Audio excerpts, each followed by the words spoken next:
My name is Naimisharanya and I'm a disciple of His Grace Vaisheshika Prabhu. We'll start with Jai Radha Madhav. Jai Radha Madhava Kunja Bihari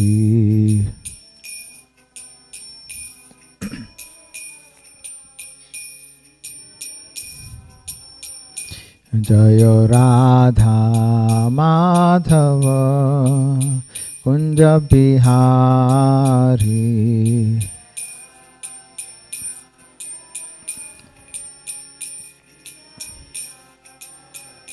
Jaya Gopi Jana Vallabha Girivaradhari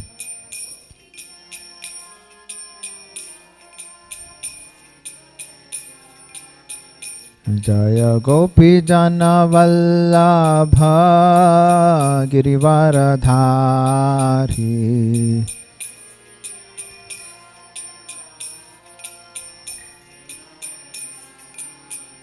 Jaya Yashodanandana Brajajana Ranjana Yashodanandana Brajajana Ranjana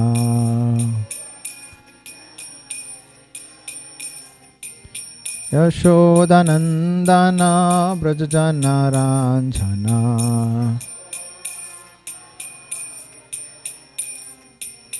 Yamuna Tira Vanachari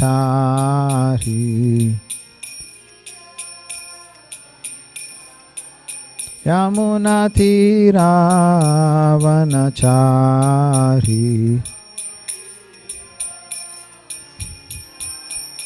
O Jaya Radha Madhava Kunja Bihari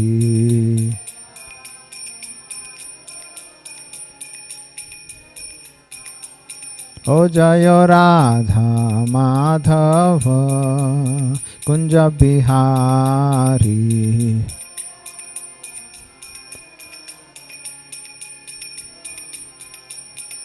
Jaya Gopi Jana Vallabha Girivaradhari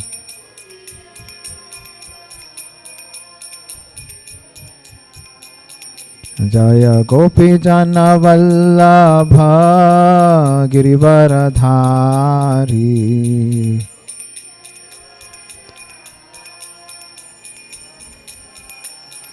Jaya Yashodanandana Brajajana Ranjana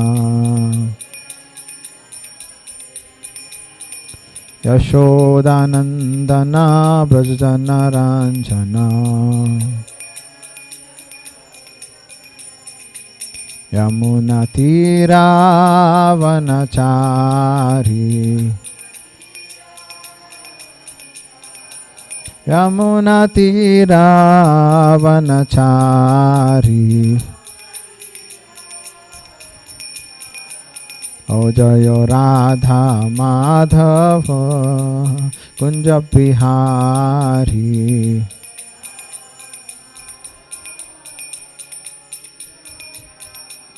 O Jaya Radha Madhava Kunja Bihari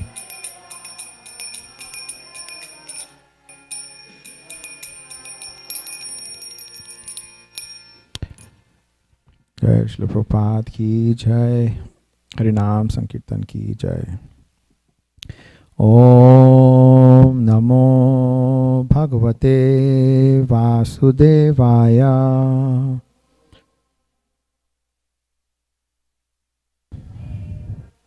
Om Namo Bhagavate Vasudevaya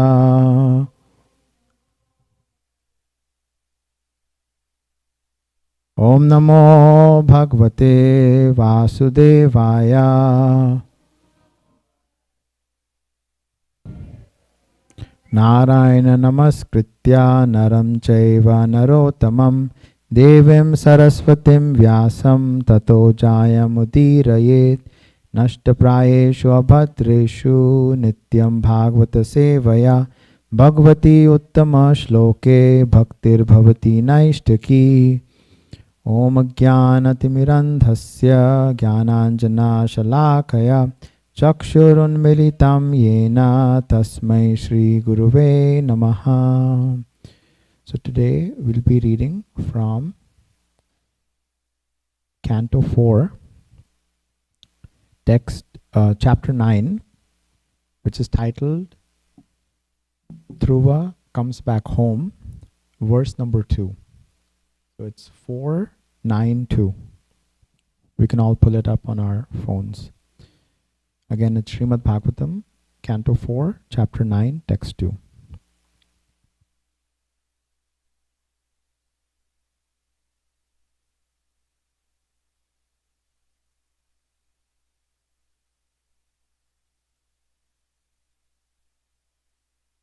Good? Everyone's good? Okay. Savedhiya yoga vipaka tivraya ritpadma koshe spuritam tadit prabham tirohitam sahashaiva palaksya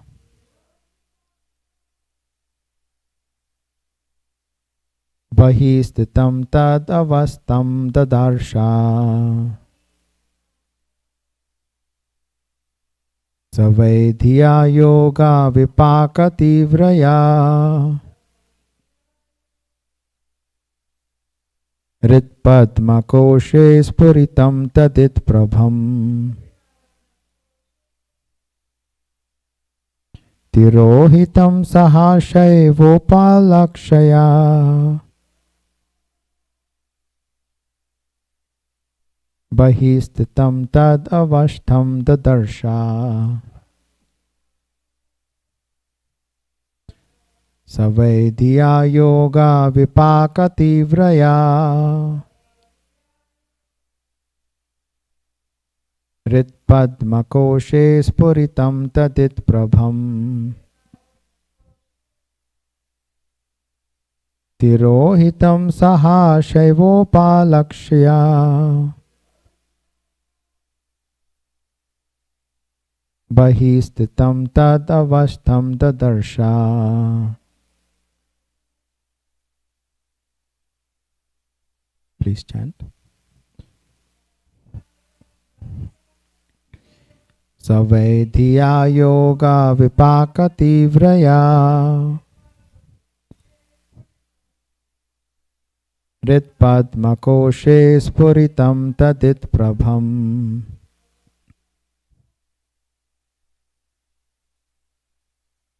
Tirohitam sahashaiva polakshaya. Bahistitam tad avastham dadarsha. Savedhiya yoga vipaka tivraya. Ritpadma koshe spuritam tadit prabham. Tirohitam saha savayopalakshaya. Bahistitam tadavashtam dadarsha. Would anybody else like to?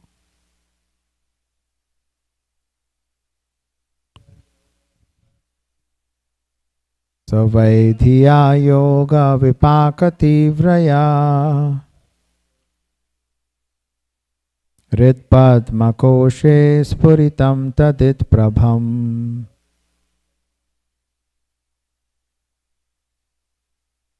Tirohitam saha savayopalakshaya.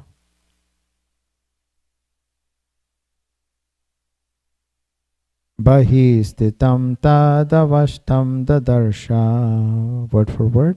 Saha Dhruva Maharaj. Vai also. Dhiya by meditation, yoga vipaka tivraya, on account of mature realization of the yogic process. Rit, the heart, Padma koshe, on the lotus of Spuritam, manifested, Tadit prabham, brilliant like lightning, Tirohitam, having disappeared, Sahasa, all of a sudden, Eva, also, Upalakshya, by observing, Bahistitam, externally situated, Tad avastham, in the same posture, Dadarsha, was able to see. Translation and purport by His Divine Grace, Srila Prabhupada. Srila Prabhupada ki jai. The form of the Lord, which was brilliant like lightning, and in which Dhruva Maharaj, in his mature yogic process, was fully absorbed in meditation, all of a sudden disappeared. Thus, Dhruva was perturbed, and his meditation broke.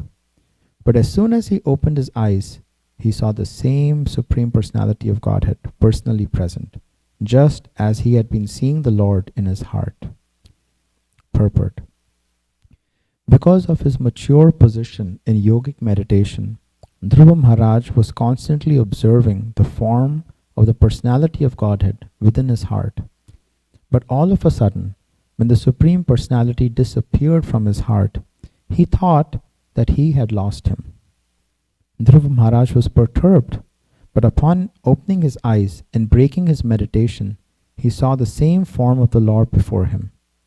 In the Brahma Samhita 538, it is said, Premanjana Churita Bhakti Vilochanena. A saintly person who has developed love of Godhead by devotional service always sees the Lord's transcendental form of Shyama Sundar. This Shyama Sundar form of the Lord within the heart of a devotee is not imaginary. When a devotee becomes mature in his prosecution of devotional service, he sees face to face the same Shyama Sundar he has thought of during the entire course of his devotional service. Since the Supreme Lord is absolute, the form within the heart of a devotee, the form in the temple, and the original form in Vaikuntha, Vrindavan, Dham, are all the same. They are non-different from one another. Translation. The form of the Lord, which was brilliant like lightning, and which Dhruva Maharaj, in his mature yogic process, was fully absorbed in meditation, all of a sudden disappeared. Thus, Dhruva was perturbed, and his meditation broke. But as soon as he opened his eyes, he saw the Supreme Personality of Godhead personally present, just as he had been seeing the Lord in his heart.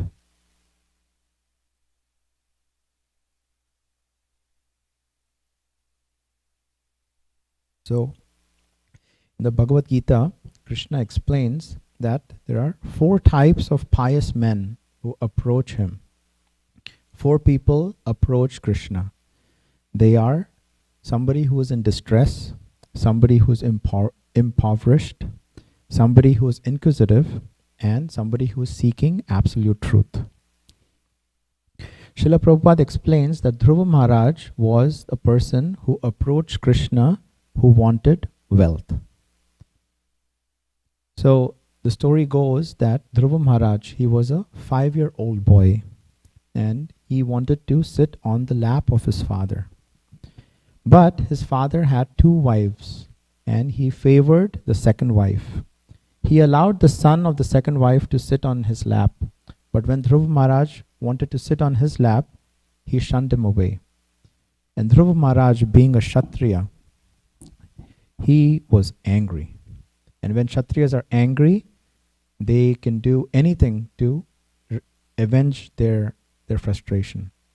So Dhruva Maharaj went to his mother, and he requested his mother that I am very angry and I want to avenge this insult. And I want to get a kingdom which is not only bigger than my father, but much bigger than my grandfather. And who was Dhruva's grandfather? Yes, right? Manu.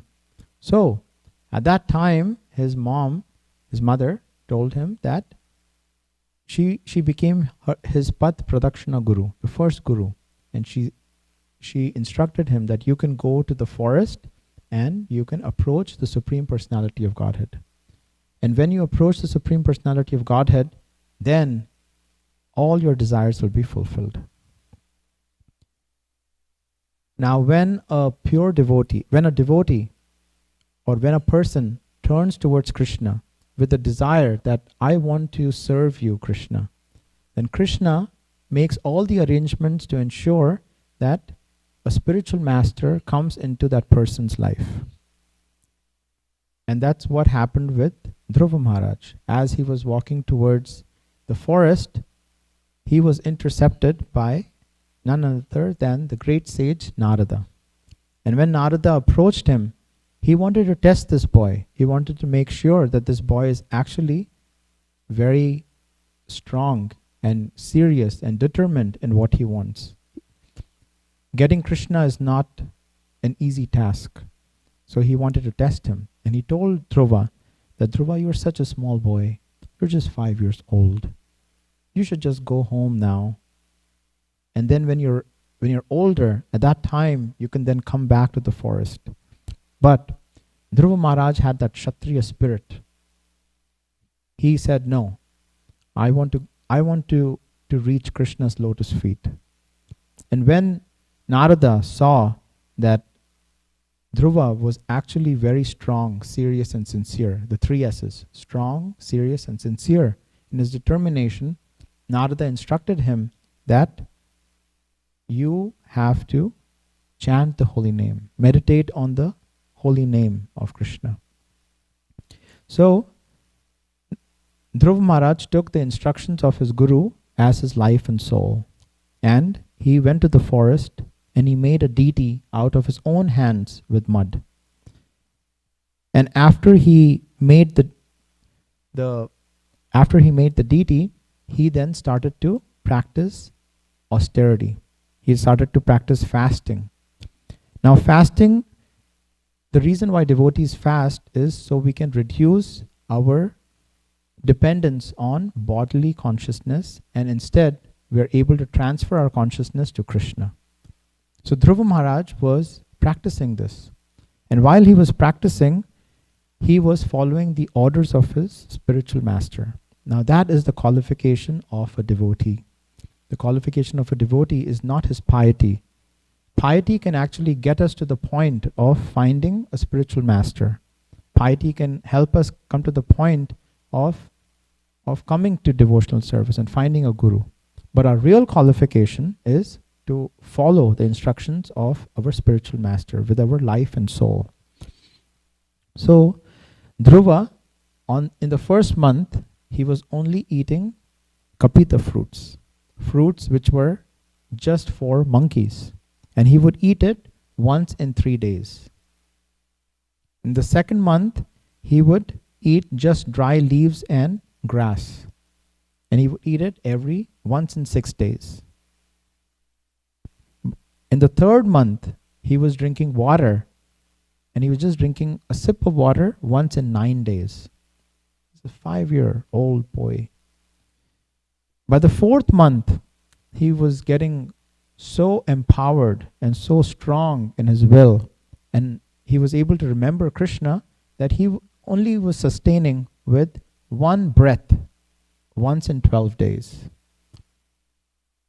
And by the 5th month, he was just standing on 1 leg, on 1 toe actually, and he was pressing down on earth.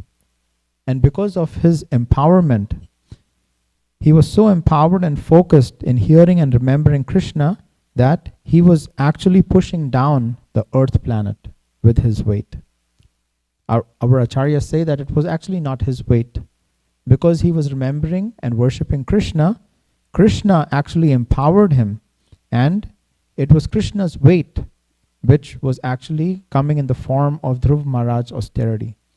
He was just pushing down with one toe on the earth, and the entire earth was actually getting pushed down. He started to practice closing all the doors of his body. And by Krishna's will, when that happened, the air in the whole universe stopped. The demigods were now feeling helpless and breathless. They were thinking, why are we not able to breathe? These are huge demigods, like Vayu, the demigod of wind. He controls the air. He could not breathe. So this was Krishna's way of even instructing the demigods that everything is actually coming from me. Krishna says in the Bhagavad Gita that people can approach demigods in the hope of getting some material benefit, but eventually Krishna is the one who is actually fulfilling all those desires. So through Dhruva, he wanted to help the demigods understand that everything is actually emanating from Krishna. And at the same time, Dhruva was just remembering and hearing Krishna, right? He was just trying to remember and hear Krishna's name, his pastime. He was not thinking of how to control this material world. Krishna was actually empowering this devotee. So this is also another understanding for us, that if we are sincere in following the words, the instructions of our Guru, we take the instructions of our Guru as our life and soul, then automatically Krishna empowers that devotee without even that devotee wanting anything. The demigods couldn't understand, and then they started to pray to Krishna. And then Krishna appeared in front of the demigods, and he explained to them that it was actually this 5-year small boy who was in Madhuvan by the banks of Yamuna, who was actually controlling this whole air of this universe. And he also assured the demigods not to worry, because he's going to soon go and meet Dhruva Maharaj.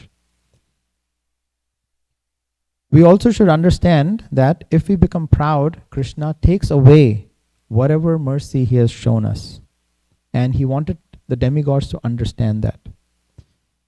Dhruva was so empowered, all he was doing was just remembering Krishna and never forgetting Krishna.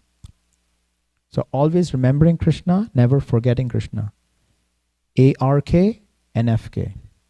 Those are the main principles of any devotional practices. If we are always able to remember Krishna and never forget Krishna, everything is subservient to it. And Dhruva Maharaj was in ecstasy just by remembering Krishna. He was in such purified state, a state of samadhi, that he was getting darshan of Krishna within his eyes. To the degree we fix our mind, to that degree we get the mercy from our Guru and Gauranga. Dhruva was originally imagining, because he was instructed by Narada that you have to follow this process. So he was imagining the form of Krishna. But by chanting and meditating, Krishna started to manifest in his heart. Actually, Krishna is there in everyone's heart. But when we close our eyes, what do we see? We see darkness. We're spiritually blind. But when Dhruva was closing his eyes, he was actually seeing the form of Krishna in his heart. He was having sakshat darshan of Krishna. Dhruva had no desires even for material kingdom. He had come to the forest for getting a kingdom which was bigger than his father, much bigger than his grandfather. But now, because he was in such a purified state, he was getting darshan of Krishna, he did not even want any of these material desires. It is said that Dhruva also, when he was meditating and he actually opened his eyes because Krishna's form went away, he was very perturbed. And because he was so perturbed and disturbed, when he opened his eyes, he saw the same form of Krishna which he was meditating upon. And when he saw Krishna's form in front of his eyes, he said this beautiful prayer that, "Oh Krishna, I was trying to run behind broken pieces of glass, but here I have the diamond of your darshan." So many times we are running behind so many different material desires in this material world, we actually forget what a gift we have got. Only if we follow the instructions of our Guru and we take it as our life and soul. What does life and soul mean? When Srila Prabhupada gives this wonderful example that when somebody is drowning, the only piece what we're thinking about is getting that one breath. We're not thinking about who insulted us, that devotee did not behave well with us. We're not thinking about all of that. The only thing we're thinking about is that one breath. That is life and soul, taking the instruction of our Guru as life and soul. And what was the instruction which Dhruva Maharaj was following? The instruction which his Guru gave was, chant the holy name, remember Krishna, follow the 4 regulative principles. And just by following the instructions of his Guru as his life and soul, he was able to get darshan of Krishna. It is said that Mahaprabhu had a similar experience after he got Diksha and he was going through Kanai Natashala. Mahaprabhu got darshan of Krishna, but then Krishna disappeared. And when Krishna disappeared, Mahaprabhu was so much in separation. When he went back to Navadvip and he met all the devotees, the Lord was weeping, he was crying. He was saying that, I found Krishna, but then Krishna disappeared. He was in separation.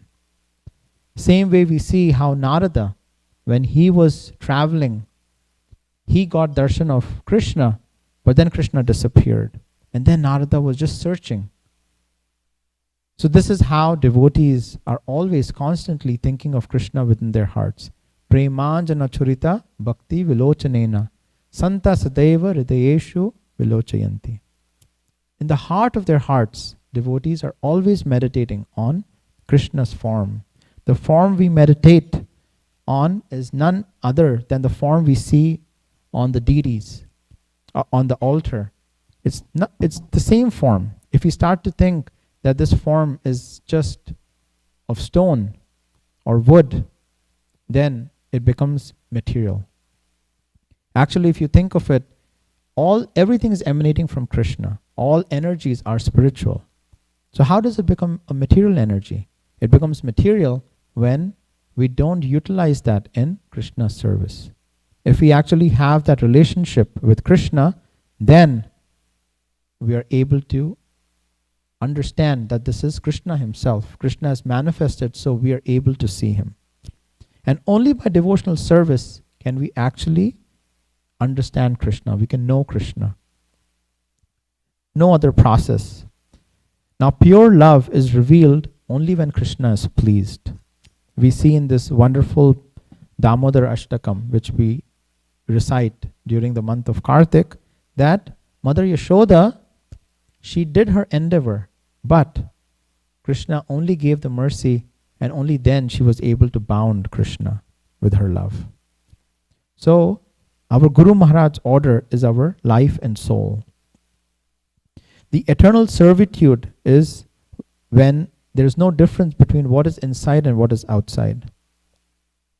We have to actively utilize everything in Krishna's service.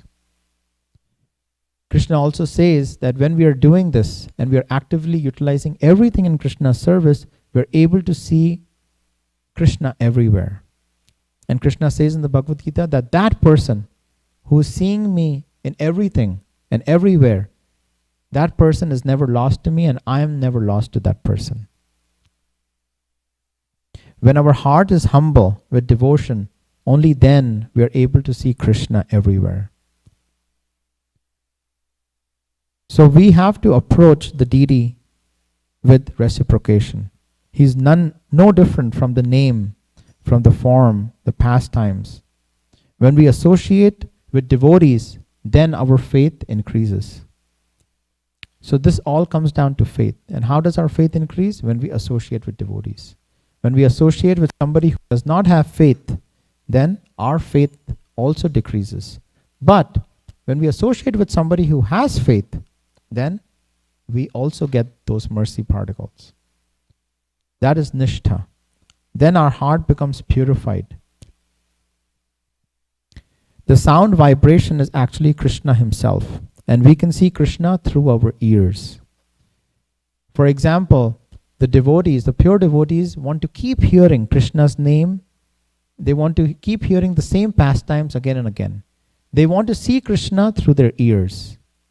For example, if Krishna appears here in front of us, dancing on Kaliya, we're going to be so overjoyed. But again tomorrow, if Krishna comes and shows us the same pastime, are we going to say, Krishna, no, show us something else? We saw that yesterday. No.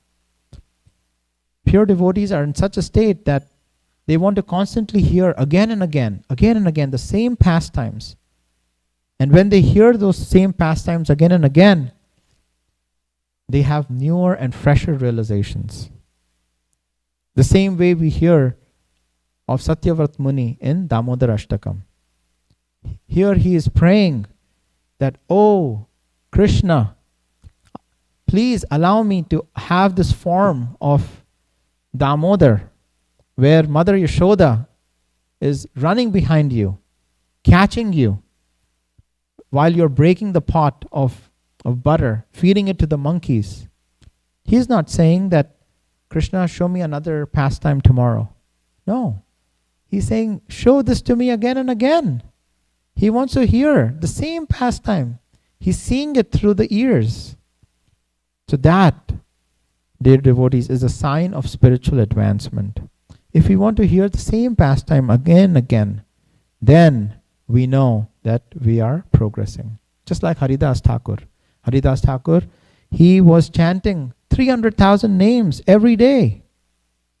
Day in and day out, he wanted to just chant the holy name. When he became old, Mahaprabhu said that, Haridas, you don't have to chant. You don't have to chant all the names. But he said, no, Mahaprabhu, I want to chant. He gave up his life because he wanted to chant the holy name. He was not able to do it.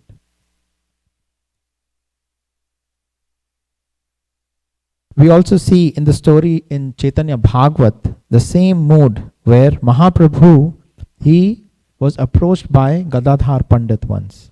And Gadadhar Pandit told him that his guru was Pundarik Vidyanidhi.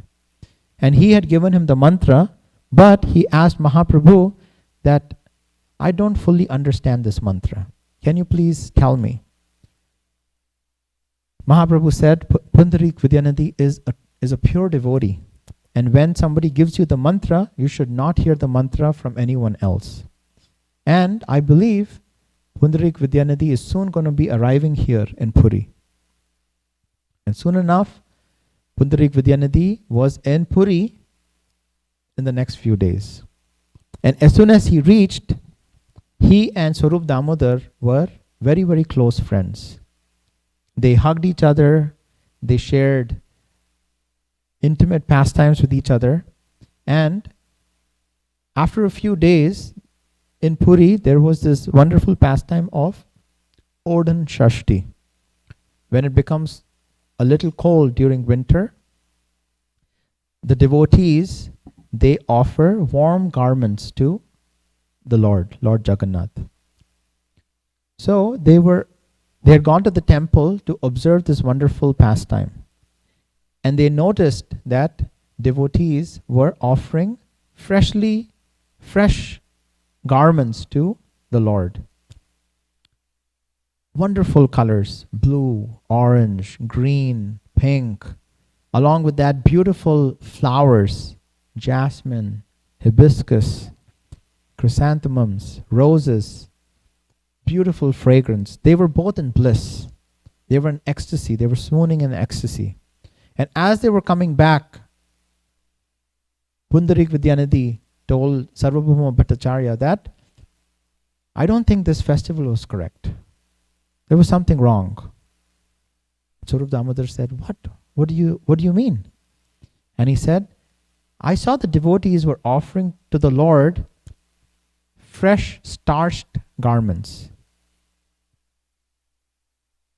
The Vedic culture says that if somebody touches a freshly starched garment, immediately you should wash your hands. They have to be washed.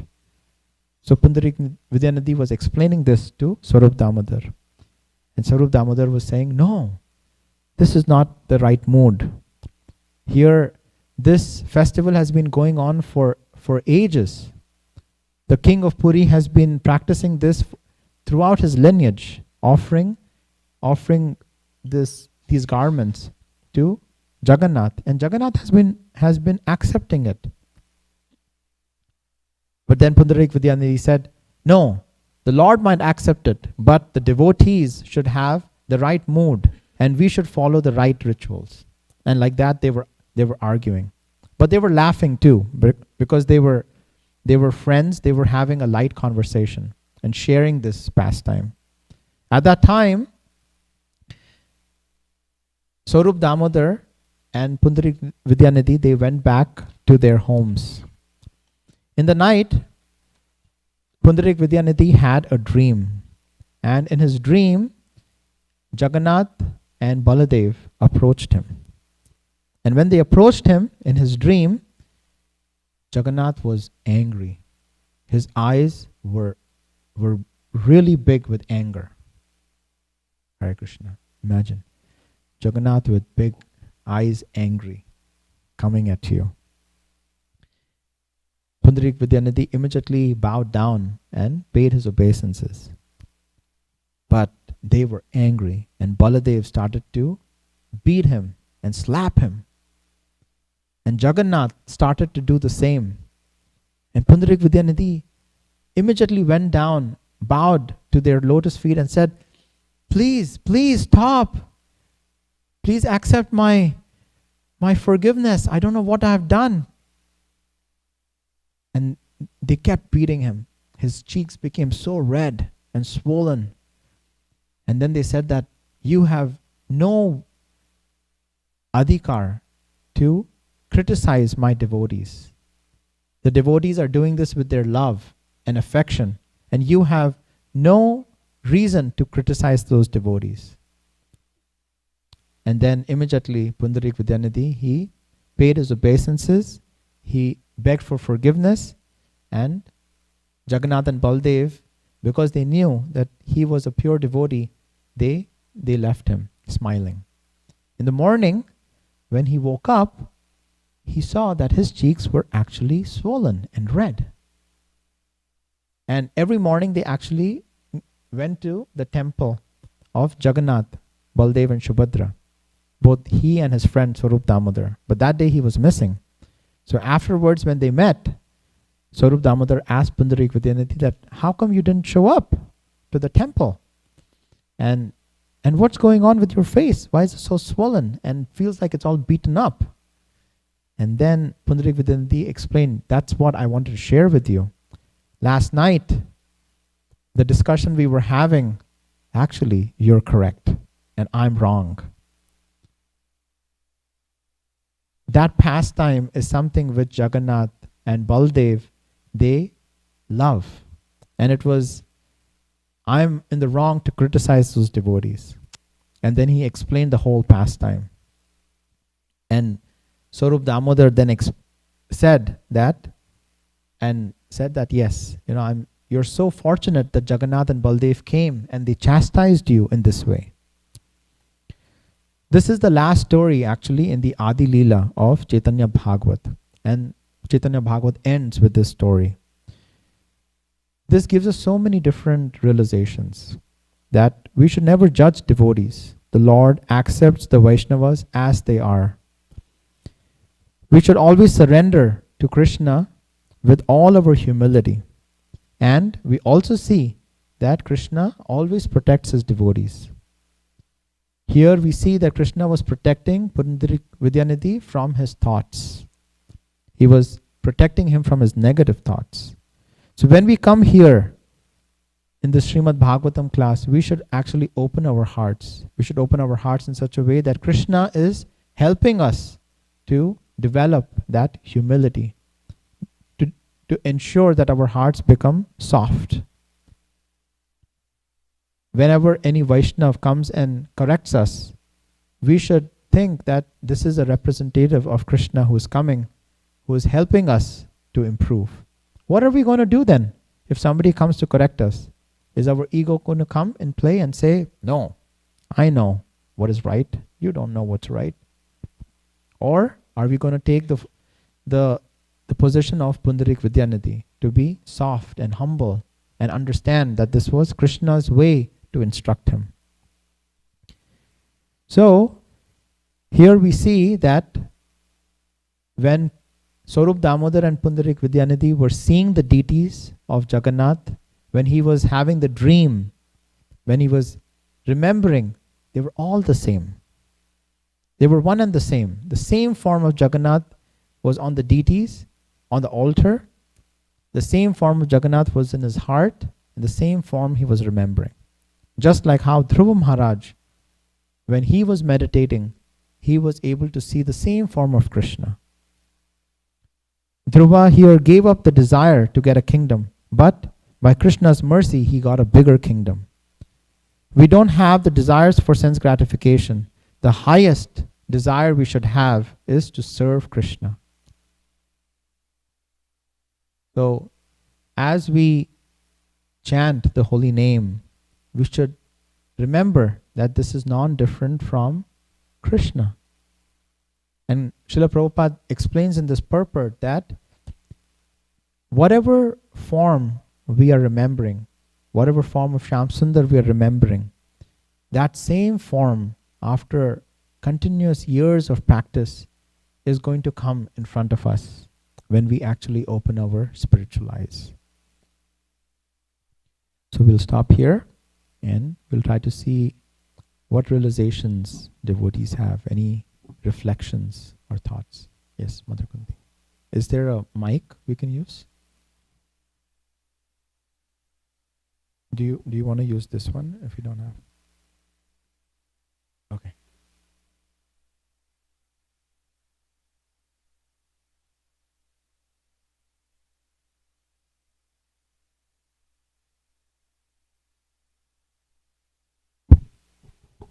Thank you so much for the excellent class, Naimisharanya Prabhu. It was very, very wonderful hearing the glories of Dhruva Maharaj. And we were actually chanting the glories of Dhruva Maharaj yesterday. Right. And then we got to hear again today. Okay. So I'm thinking it's really appropriate that you want to hear it again and again. The question I had, hang on. It's about mental offenses. So would you clarify a little more? Because even Pundarik Vidyanidhi, he didn't say or do, but he thought. He only thought. And the Lord actually blessed him with a slap. So would you elaborate on how we can avoid even mental offenses as much as possible? Thank you. Thank you, Mother Kunti. So the main point is that we are all in different conditions. We're all covered by different types of conditions. Conditionings which we have had for millions of lifetimes. Krishna says in the Bhagavad Gita that our coverings can be of 3 types. One covering is the dust on the mirror. Very easy, right, to clean it with a cloth. The second type of covering is the smoke and the fire. A little bit more covering than dust on the mirror. And the third type of covering is the embryo in the womb of a mother. So as we have different types of conditionings, it takes different ways in which we can clear those anarthas. The anarthas of, even in the mind, a pure devotee doesn't have those anarthas. But it takes a lot of time, determination, and practice. Now, if we go back to this pastime of Dhruva Maharaj, he had gone to the forest with one and only one desire, which was a material desire, to get a kingdom which was bigger than his father, bigger than his grandfather. However, he did not focus on that during the months he was in the forest. He was focused on chanting the holy name, remembering Krishna, not committing the offenses. And while he was doing that, as a byproduct, his material desires were also fulfilled. So as devotees, we definitely want to avoid criticizing devotees, even in our mind. However, instead of focusing on the negative, if we focus on what we should do instead of what we should not do, then Krishna is going to help us. If we come to Krishna and open our heart, he already knows what's happening in our heart. But if we open our heart and say, Krishna, the door is open. Please come in and do whatever you want to do, so I can come back to you. I can serve you. I can please you. Then as byproducts, all the good qualities come in us. Hope that was okay. Hare Krishna.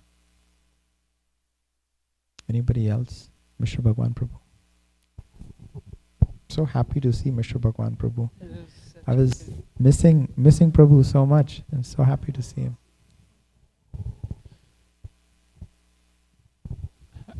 How does exactly that deity, the Lord in the heart, Krishna playing before Krishna's personal manifestation, that they're all the same? I mean, they're different, like the deities are on the altar inside the temple.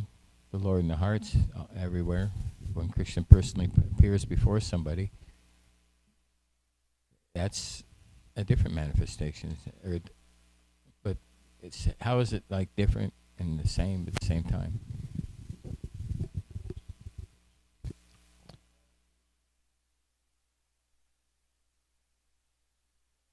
So the question is that how are the deities on the altar? How is the form which we see in our heart, the darshan which Dhruva Maharaj was getting in his heart, and the holy name, the form, how are they all the same?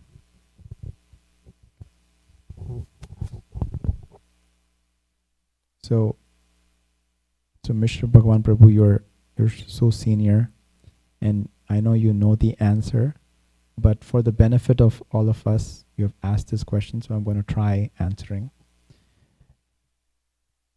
So all the energies are actually coming from Krishna. Everything is emanating from Krishna. So in one sense, when you look around, everything is Krishna. However, we start to make all these different differentiations between spiritual energy and material energy based on how we start to interact with those energies. For example, Srila Prabhupada gives the example of the mic. If this mic was used for singing some mundane material songs which are going to be lost in a few years, singers who were very famous just 10 years back, people don't even know them. Maybe there's a little revival, but after millions of years, nobody remembers them. However, Krishna's pastimes are so unique and so fresh that even today, after so many years, after so many millennials, we still remember Krishna. So, if we are able to connect with Krishna's energies in a way that we want to please Krishna, we want to only give pleasure to Krishna, then that becomes a spiritual energy. When we approach the deities in that mode, that Krishna is present here in front of us, he kindly has come so we are able to see him face to face. He's kindly come here so we are able to serve him. Then, through our faith, we develop that Shraddha that Krishna is actually present. For us to be able to realize that there is no difference between Krishna's name, form, pastimes, and the deities, we have to come to that faith. And we can only come there by Krishna's mercy, by the association of devotees. When we hear from the Bhagavatam, when we actually go deeper in our devotional practice, only then we are able to realize that. We are hearing right now, but we don't realize that. We realize that only when we go deeper in our practice.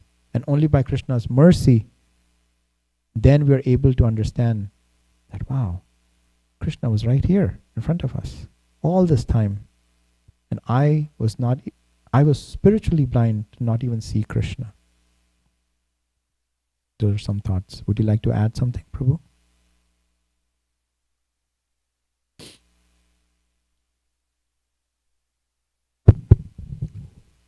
I just wanted to add a conversation with Tamal Krishna Maharaj and Srila Prabhupada on a morning walk. And it was in Chicago. And Srila Prabhupada said to Tamal Krishna Goswami, do you think there's a difference between the deity in the temple and a picture of the deity?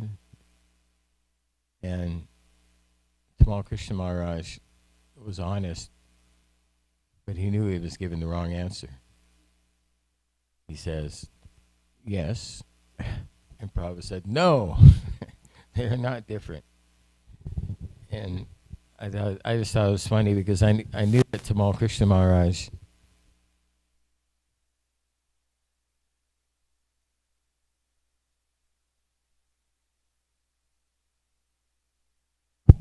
the deity on the altar and the picture.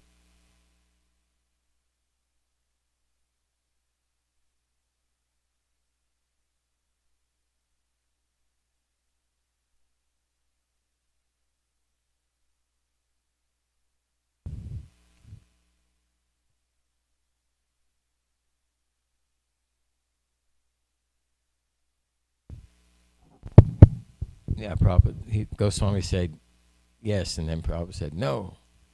There's no difference. So I guess that's something we just have to believe in, because we're worshiping the deity. Also,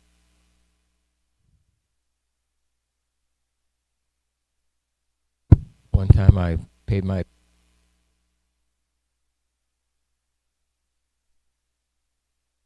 you need to get out on book.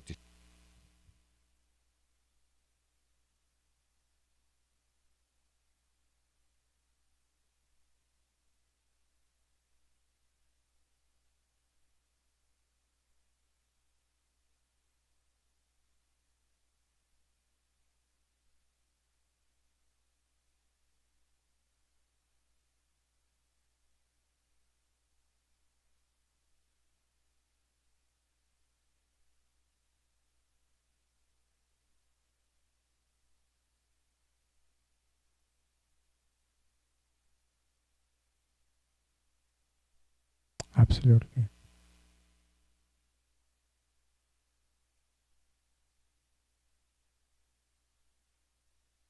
Well, then, even if we go back to Shastra, there are so many examples in the Shastra where devotees have had that experience with deities, right? A very famous one which comes to me is Sakshi Gopal.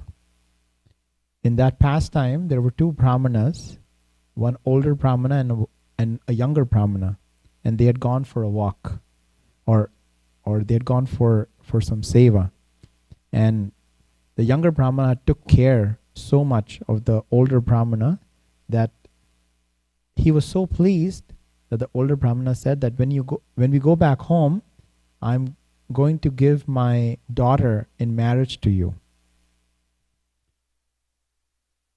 But the younger brahmana said, I need a witness. So he said, let's go to this deity of Krishna who is in the forest, and he will be our witness. So the younger Brahmana, he had that mood, right? He was in the mood that this is Krishna himself, and I have Krishna as my witness. So then they went back home, and a month passed away, 2 months passed away, but the old Brahmana was not calling the younger one to offer his daughter in marriage. So the younger Brahmana then went to the house of the older Brahmana and said that you had actually given me this benediction that you're going to give your daughter in marriage. Have you forgotten? And the older Brahmana said, he consulted with his family, and the family said, no, how can you make such a thing without consulting with us? And then they said that, no, we never gave you this vow. We never told you this. You're lying. He said, well, I have a witness, and my witness is the deity in the forest. They said, if you're saying true, get your witness here and let your witness say that. So the younger Brahmana went all the way back to the forest, and he told Krishna that, Krishna, please come, because this is what is happening, and I need you as a witness to come and explain what was told. Krishna then gave him, he said, yes, I'll come, but only on one condition. And the condition is that while you're walking back to the village, you can hear the ankle bells of my feet, but as soon as you turn around, I'm going to stop and I'm not going to follow you. So as the younger Brahmana started walking, he could hear the ankle bells of Krishna, and he came all the way towards the outskirts of the village. And then he kept walking, but he could not hear the ankle bells. And when he turned around, Krishna was there. He was standing. So then when he called everybody from the village and told them that Krishna has come here to be my witness, everybody came and they heard from Krishna. And this pastime shows that, yes, this is Krishna right here. And even today, there's a beautiful temple of Sakshi Gopal. And one more example comes where there was an older devotee. He used to offer, food to bhoga to Krishna every day. But one day he had to travel, so he told his younger son to actually offer bhoga. And the younger son, when he offered bhoga, he saw that the food was not taken; it was still on the plate. So he then told Krishna, Krishna, no, you have to eat, otherwise my father is going to be very angry. And then Krishna ate. And when father came back, he said, where's the food? Where's the prasad? And he said, well, you told me to offer it to Krishna. Krishna accepted it. He had it. The father thought that, the son is actually lying. So he said, you offer again. The boy again offered, and the food was gone. And this time, the father said, I want to see how you're offering. So he offered again. And then Krishna actually came out of the altar to accept the prasad. And at that time, he held Krishna's hand and he said, how come you are accepting, but you don't accept when I offer bhoga? And he said, it's the faith of the small boy. So Krishna says, right? The amount of faith we have is what will, how he reciprocates with us. If we take one step, he takes a step. If we take 100 steps, he takes 1,000 steps. So, that's okay. Any last points? Okay, we'll stop here. Thank you, everybody. Srimad Bhagavatam ki jai, Srila Prabhupada ki jai. Vancha kalpatarubhyascha, kripa sindhubhya evacha, patitanam pavanebhyo, vaishnavebhyo namo namaha.